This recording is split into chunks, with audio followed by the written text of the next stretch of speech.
Hello and welcome back. We'll be reading another story from Warhammer Ignorant Armies.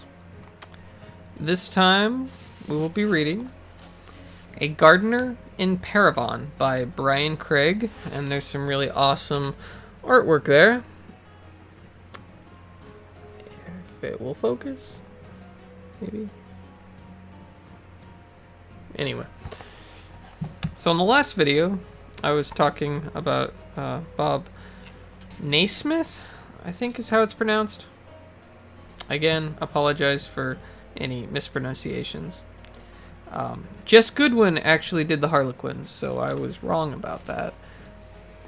But Bob Naismith, he created the Warhammer 40k Space Marines, along with the Gene Stealers and a number of other really cool Rogue Trader stuff. Anyway, let's get to the book. A Gardener in Parravon by Brian Craig. This tale, said the storyteller, was told to me by a man of Parravon in far Bretonia.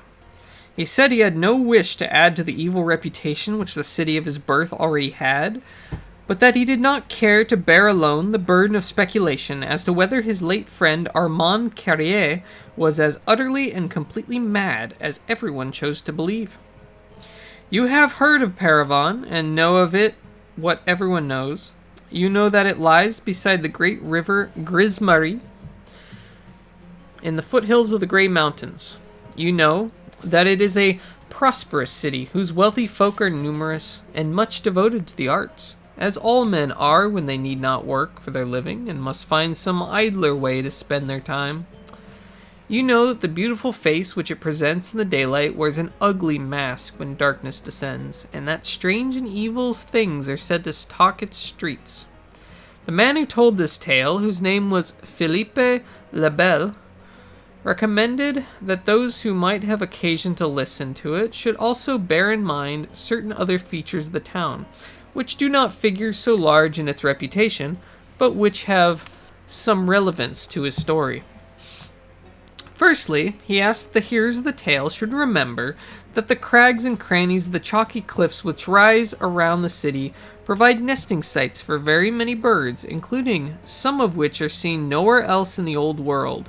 Eagles can often be seen about the taller peaks, and it is said that both firebirds and phoenixes have nested there. It is also said that some of the creatures which fly by night around these rookeries are neither birds nor bats, but other things with wings. Secondly, he asked that hearers of the tale should remember that among the arts of which the leisured classes of Parravon are fond, the construction of beautiful and exotic gardens has a special place, and that it is by no means extraordinary for men to devote their lives to the cultivation of rare and special flowers. Thirdly, he asks that hearers of the tale should remember that although the people of the town are apparently orthodox in their religion, following the familiar gods, other kinds of worship are conducted there in secret. There are druids in the neighboring hills, whose mysterious ceremonies are attended by some of the humble folk of Parravon, and there are other gods, perhaps older still, whose veneration is forbidden throughout the old world, whose true nature none know and few care to contemplate, but whose influence on the affairs of men is sometimes felt in incidents of a specially horrible nature, which may befall the incautious and the unlucky alike. Philippe Lebel had known Armand Carrier since boyhood, and yet had never known him. Although their fathers were both respectable corn chandlers, like enough in their habits and beliefs to pass for brothers, Philippe and Armand were very different.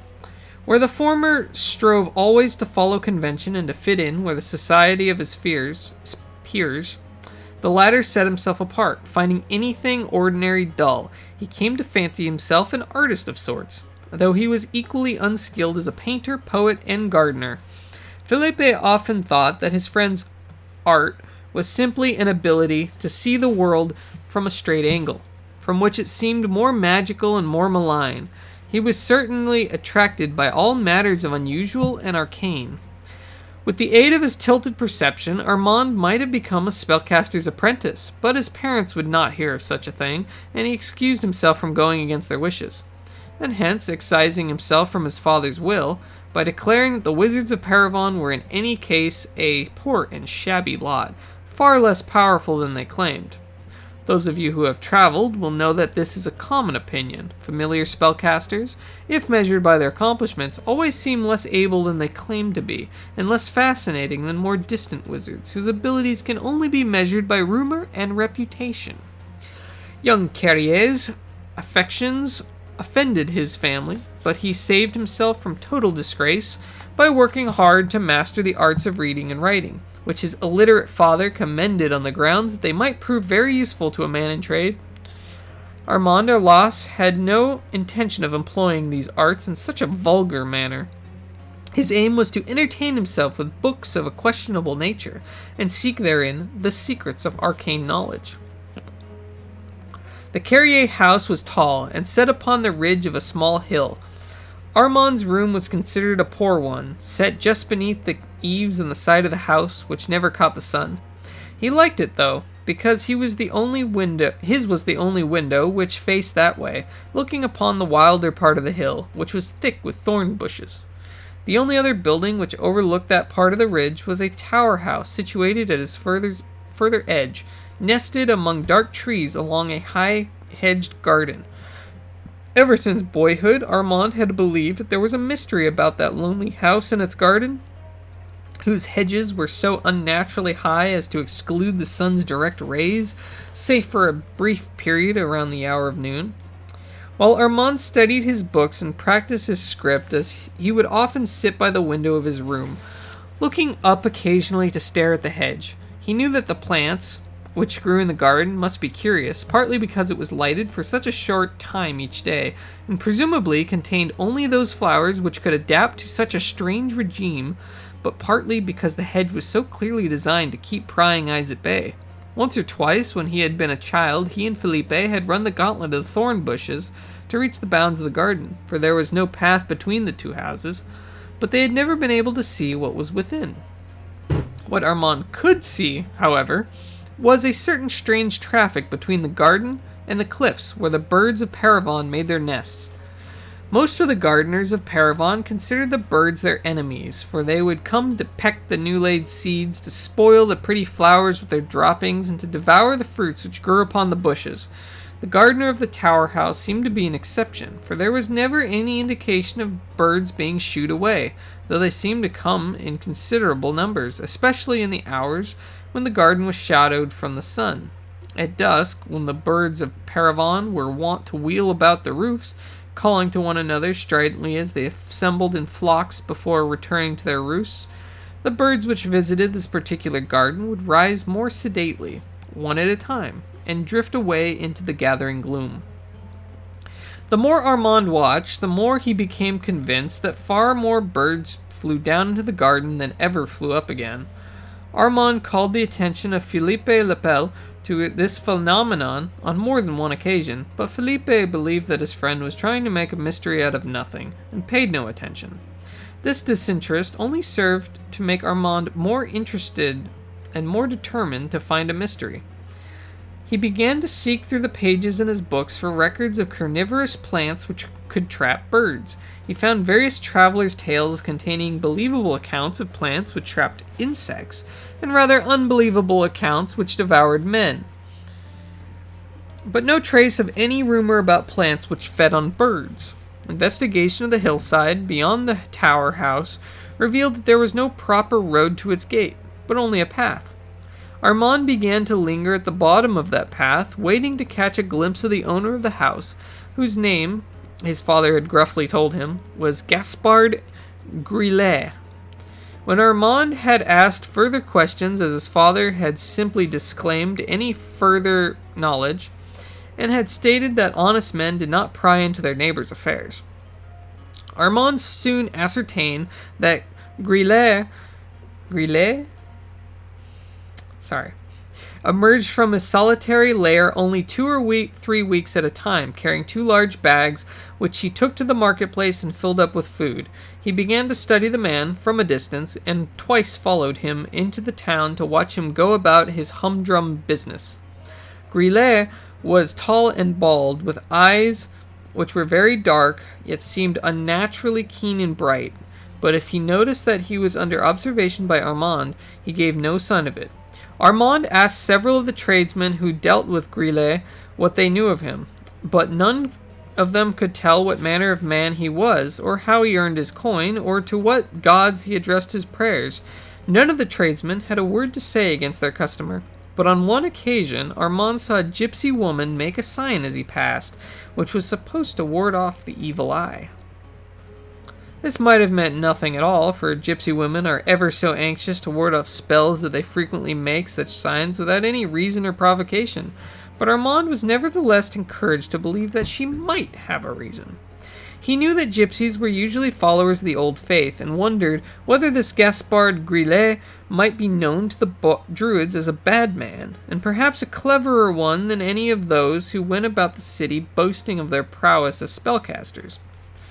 On 2 or 3 occasions, when he knew that Grillet was not at home, Armand approached the lonely house and peered through its windows. He tried to peer through the hedge too, as he had done when he was a boy, but it was very thick as well as very tall, and he could see no more of now than he ever had. He could hear something from the other side, though, and what he heard was a low rustling sound, which might have been the sound of birds fluttering their wings as they moved among the branches of bushes, or even the murmur of their voices as they clucked and chattered to one another. These sounds fed his curiosity so temptingly that he hungered to find out more, and this hunger grew in him by degrees until he became determined that he would one day find a way to look into that garden, to see what went on there in the shady hours of the morning and in the afternoon.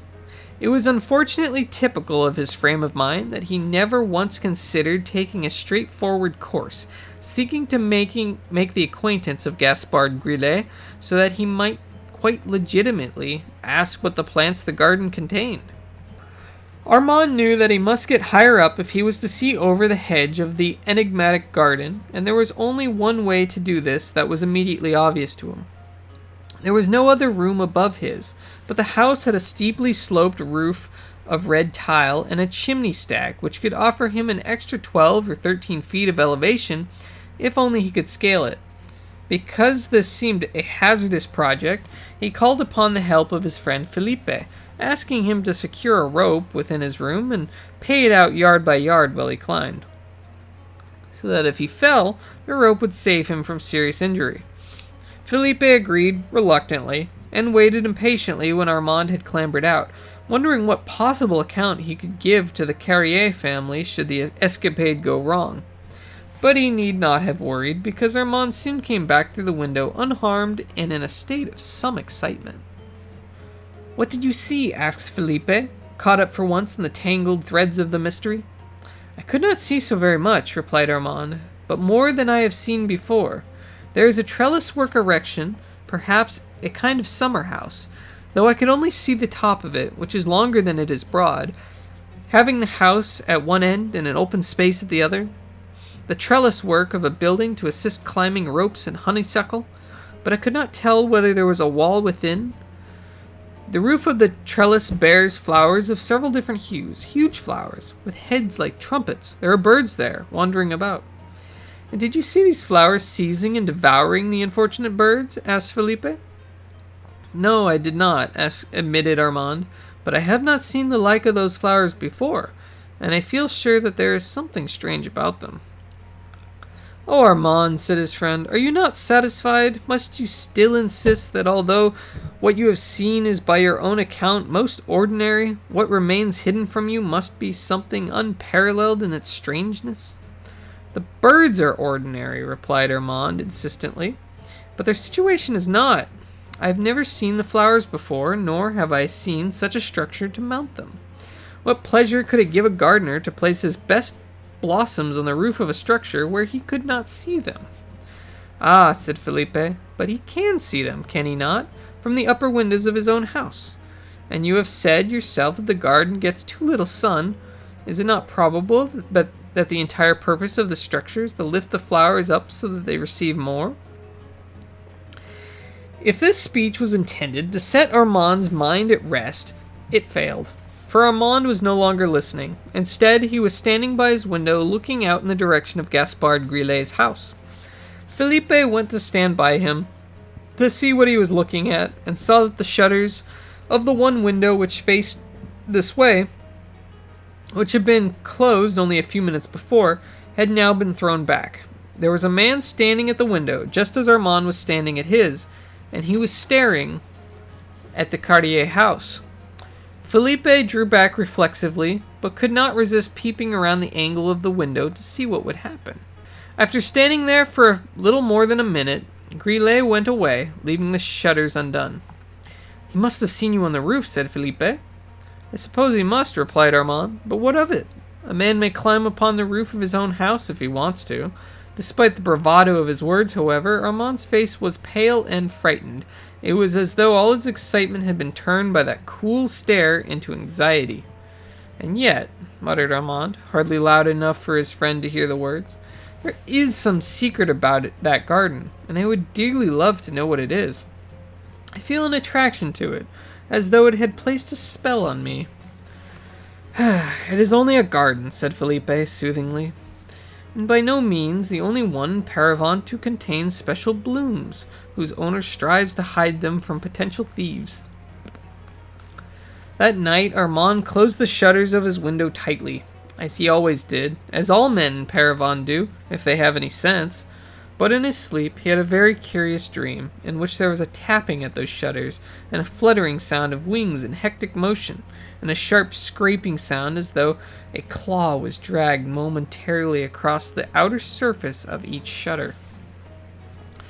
Had he been really awake, Armand would have clapped his hands to his ears and prayed for the morning to come, for he knew well enough that monsters were reputed to haunt the night in that city. But he was not awake, and in his dream he rose from his bed to go to the window and threw back the shutters, so that he looked out boldly into the starlit night as he had never dared to do before. He was startled by the eerie brightness of the light which the stars gave.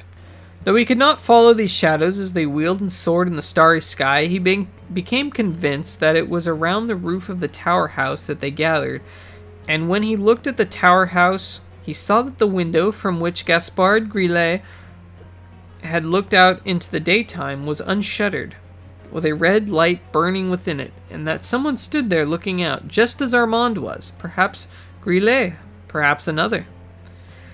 And there was a strange scent in the air, like exotic perfume, which made him intoxicated as he breathed it in, and made him almost ready to believe that he could fly. The next day, when he tried to recall this dream, he could remember it up to that point, but not beyond. He did not know what had happened next, if anything further had happened at all. But he told what he could remember to Philippe le Bel, and found himself quite carried away when he told it, so that he argued very fiercely that the night flyers he seen were too huge to be ordinary birds. They might, as he assured Felipe with rapt insistence, have been anything. "Well," said Felipe, "what of it? In our dreams we may see whatever we will. We meet more demons there than we ever could in everyday life." Armand did not take offense at this remark, but simply took his friend to the window, where the shutters had been thrown back to let in the daylight. He pulled one of them back until it was closed, and invited Felipe to crane his neck and inspect its outer surface. Then he opened that one and pulled the other back in order to allow a similar inspection. Felipe saw that there were 3 long scratches in the wood extending across both shutters, and he measured their span with his hand as he shuddered to think what manner of claw it might have been which made them. "But after all," said Felipe, "even if the scratching sound was real, the rest was only a dream, for you did not actually rise from your bed and open the shutters, did you?" "Did I not?" said Armand quizzically, but then, after a moment's hesitation, he threw the shutters wide again. "You are right," he said. "I did not, and I surely never will." Armand attempted to put Gaspard Grillet out of his thoughts for the remainder of that day, and returned with a new will to the study of a book he had found which had much to say about the tenets of the old faith.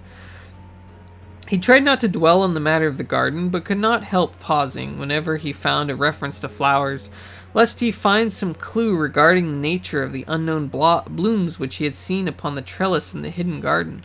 but there were far too many flowers mentioned in connection with the worship of the old faith, with far too little in the way of description to allow them to be easily identified. The next night, and the next, he slept very fitfully. Once or twice he was convinced that he heard the nearby flutter of wings, but nothing tapped at his shutters, and nothing scratched the wood.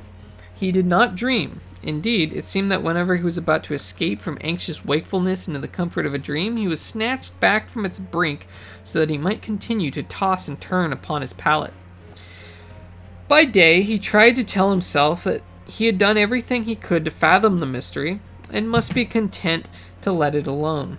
Indeed, he came close to convincing himself that he had had enough of Grillet's garden, and he did not care about it any more. But this was a mere sham, which could not stand the test of temptation. 3 days after his expedition onto the roof, Armand and Philippe were walking in the street, intent on their conversation, when they suddenly found their way blocked. They looked up to see who had accosted them. They were most surprised to discover that it was Grillet. Grillet? You are the Carrier's son, are you not? He said, addressing Armand, after directing a brief but polite smile at Philippe. You are my nearest neighbor, I believe. You are interested in my garden. All the color had drained from Armand's cheeks, and he was too surprised to reply. I would like to show you, now that the proper season has come, Grillet continued amiably. The birds love to visit it, as you must have observed. Armand still did not seem disposed to reply, so Philippe intervened, saying, rather uncertainly, You are kind, sir, and Armand and I would be pleased to see your flowers. Grillet responded with a little bow. The time is not exactly right just yet, he said. I think you will see the blooms at their very best in 3 days' time. I would like you to see them at their very best. Shall we come at noon? Asked Philippe. That would be perfect, replied the other, bowing again and walking on. Well, said Philippe proudly to his silent friend, here is something to set your mind at rest for once and for all. We will see his garden, and the mystery will be extinguished. But I do think you might have spoken to him yourself. He seems a pleasant enough fellow, after all. Armand seemed to be about to disagree, but in the end he simply nodded and said, Perhaps it is all for the best. We will go together and see what there is to be seen. At the appointed hour, Philippe and Armand made their way up to the path to Gaspard Grillet's door. Armand had told his father about the invitation, and had asked again what he knew about his neighbor. But the elder Carrier had simply shrugged his shoulders and said that tradesmen had no right to pry into the affairs of others unless their credit was suspect, and that as far as he knew, Gaspard Grillet had no significant debts. When Armand knocked, he was promptly answered, and Grillet took them through his house to the side door which was the entrance to the garden. The rooms through which they passed were well furnished, the quality of the rugs and wall hangings suggesting that Grillet was not a poor man, but there was no clue to his occupation. They did not linger in the house, passing rapidly into the garden. As they came through the garden door, such a sight met their eyes that Philippe drew in his breath very sharply, and Armand released a gasp of surprise. As they had already discovered, the centerpiece of the garden was a rectangular trellis-work erection which formed a kind of a tunnel, arching over a path which led from the doorway of the house to the open space at the garden's further end. This tunnel now extended before them, so that they saw it from the inside. It had many open spaces, like small windows in the top and the sides, and because the sun was high in the sky, the ones set in the roof were admitting distinct shafts of sunlight slanted from the south, which made a pattern on the paving stones beneath the bower, as if to mark out a series of stepping stones. There were no green leaves or colored flowers inside the tunnel. Its walls were matted with dangling tendrils which were white or pale pink in color. The great majority of these tendrils lay limp and still, although some trembled even though they were not busy. The minority, however, had a most curious occupation, for they were wrapped tightly around the still corpses of birds, writhing ceaselessly as they played with their prey, and passed the shriveling bodies slowly along the wall. While they watched, Philippe and Armand saw a tiny bird come from without to perch upon the rim of one of the windows, peering into the tunnel with evident curiosity, as though wondering whether it had somehow stumbled upon a paradise of edible worms. But then it began fluttering its wings in panic, trying to launch itself back into the air as it became aware that its tiny feet had been caught and held. Within 30 seconds, the tendrils had pulled their victim inside, away from the window, and were dragging it across the inner face of the tunnel. Its struggles were short-lived, though Felipe could not tell precisely how it had been killed. Grillet had said nothing at first, but simply watched his guests, smiling at their confusion. Eventually he said, "I know that you have not seen their like before, my friends. There is nothing like this in any other garden in Parravon.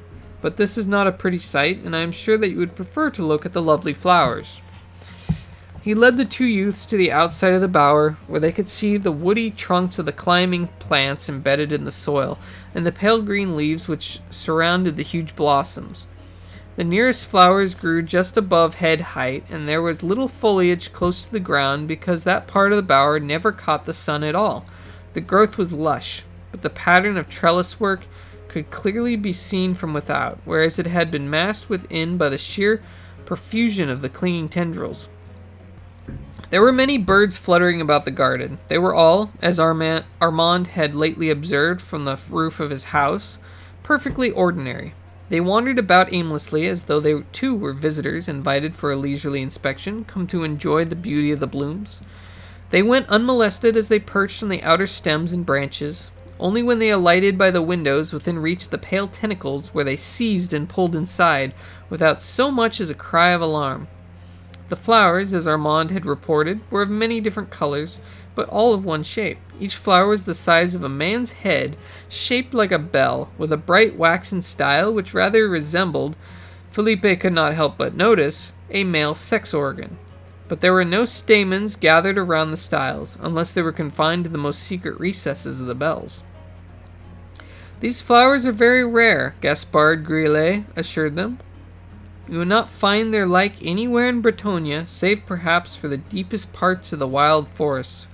Nowhere in the world, I think, are so many gathered in one place, for these plants are usually solitary. The bower is my own design, and I am proud of it. I knew that unusual steps would have to be taken if these beautiful things were to be persuaded to grow in such profusion as this. Perhaps Parravon is the only place in the world where it could be done. Where else could one find so very many silly birds?"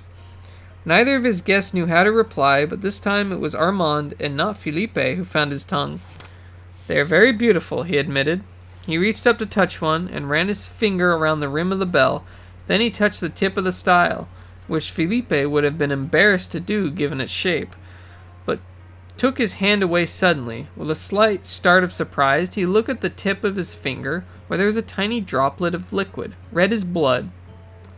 "Do not worry," said Gaspard Grillet. "When the flowers are at their best, they produce wonderful nectar." He reached upward to another blossom so that his sleeve fell away from his unusually thin arm, and Felipe was surprised to see that his hand was slightly deformed and that the fingers were like the claws of a bird. Grillet did as Armand had done, and brought his finger away from the flower head with a drop of red liquid on its horny tip.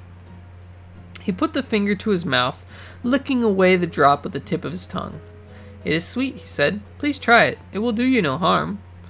Armand hesitated, but then put his tongue out and touched the liquid to it. "Oh yes," he said, with evident surprise. "Very sweet indeed." They both looked at Felipe, inviting him to try the experiment for himself, but he looked away, pretending not to notice.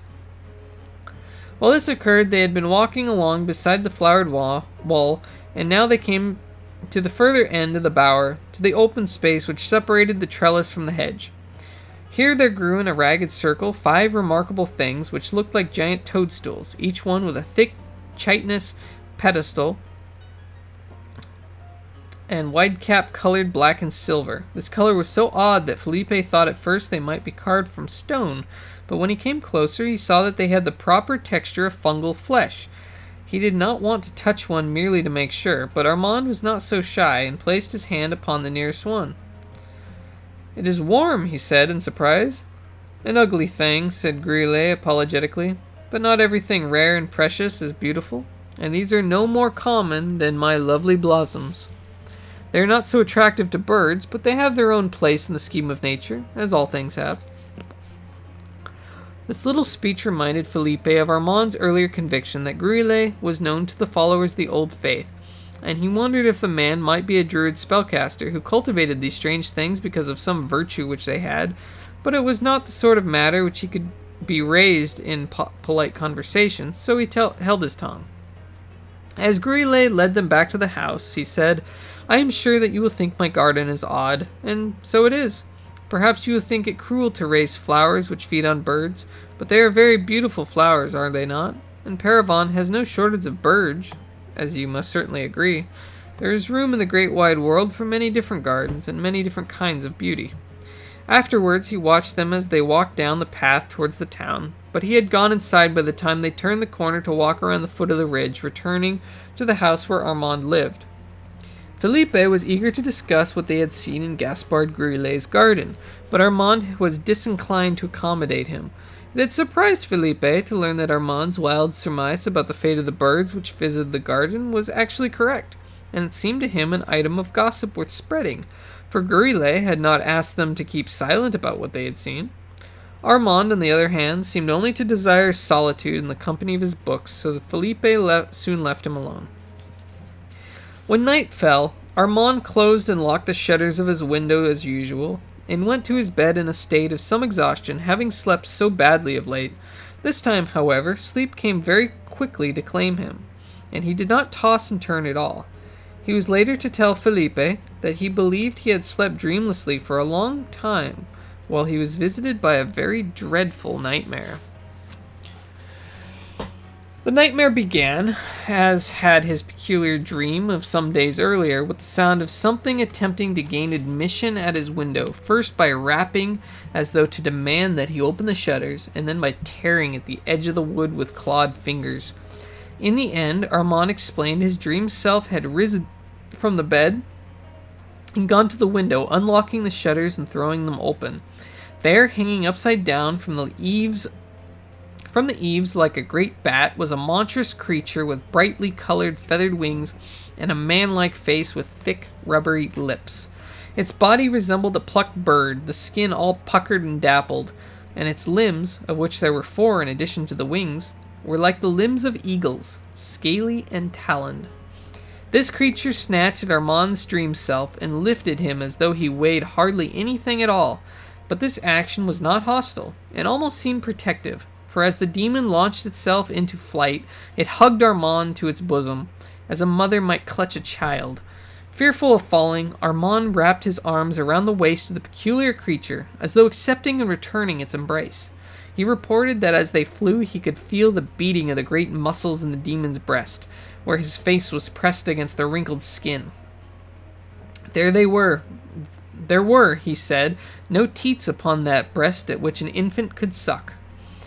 The flight was but a short one, for it took him only to the further edge of the ridge, where Gaspard Gruille's house stood, with the facing window wide open and brightly lit, as though the tower were a lighthouse for the insidious things which haunted Parravon at night. Armand was delivered by his carrier into the garden beside the house, and found himself in the space between the end of the bower and the 5 great toadstools, which did not form a circle as Armand now perceived them, but a pentacle. Inside the pentacle stood a creature like the one which had brought him, but bigger by far, standing almost as tall as that strange high hedge. Its vast wings were feathered like the legendary firebird, glowing from within, all glorious in red and gold. Its capacious arms were stretched aloft, with the claws widespread as though to catch the silver light of the bountiful stars. Its slender hands had flattened feet like those of a fowl, so that it could stand upon the ground instead of searching for a perch, as its smaller companions must. And here is a bit of artwork. There we go.